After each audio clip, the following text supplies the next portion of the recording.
जय भीम.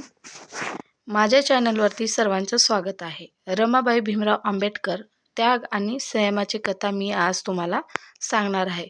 रमाबाईचा जन्म 7 फेब्रुवारी 1898 रोजी झाला. लहानपणीच त्यांना आईवडिलांचे छत्र हरवले.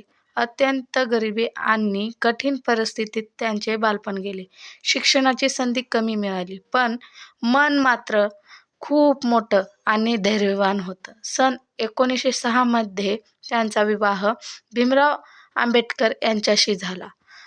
त्यावेळी रमाबाई फक्त 9 वर्षाच्या होत्या आणि भीमराव 15 वर्षाचे होते. विवाहानंतर रमाबाईंनी संसाराची जबाबदारी सांभाळली. घरची परिस्थिती अतिशय हलाखीची होती. अनेकदा अन्नासाठीही पैसे नसत, पण रमाबाईने कधीही तक्रार केली नाही.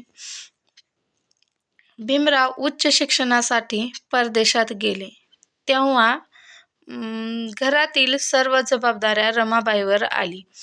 त्याने अत्यंत कष्टाने संसार चालवला. उपासमार, आजारपण, मुलांच्या मृत्यूचे दुःख हे सर्व त्यांनी शांतपणे सहन केले. त्यांच्या 5 मुलांपैकी फक्त एक यशवंतरावच जगले. इतके मोठे दुःख सहन करूनही त्यांनी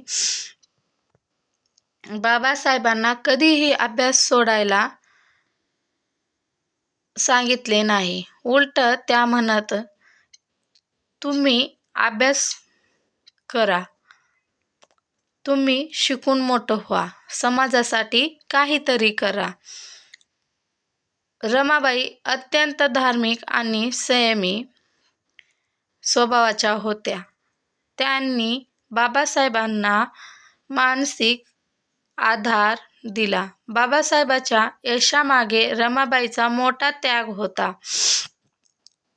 त्यांच्या शांत, सहनशील स्वभावामुळेच बाबासाहेब निर्धास्तपणे समाजकार्यात आणि शिक्षणात पुढे जाऊ शकले. 1935 साली रमाबाईंचे निधन झाले. त्यांच्या निधनामुळे बाबासाहेबांना खूप मोठा धक्का बसला. त्यांनी आपल्या रिडल्स इन हिंदुइझम आणि इतर लेखनात रमाबाईंच्या त्यागाचा उल्लेख केला आहे. रमाबाईंचे जीवन आपल्याला शिकवते की मोठ्या यशामागे कुणाचा तरी शांत त्याग असतो. त्या खऱ्या अर्थाने बाबासाहेबांच्या संघर्षातील सावली सारख्या सोबती होत्या. रमाबाई म्हणजे संयम आणि प्रेम.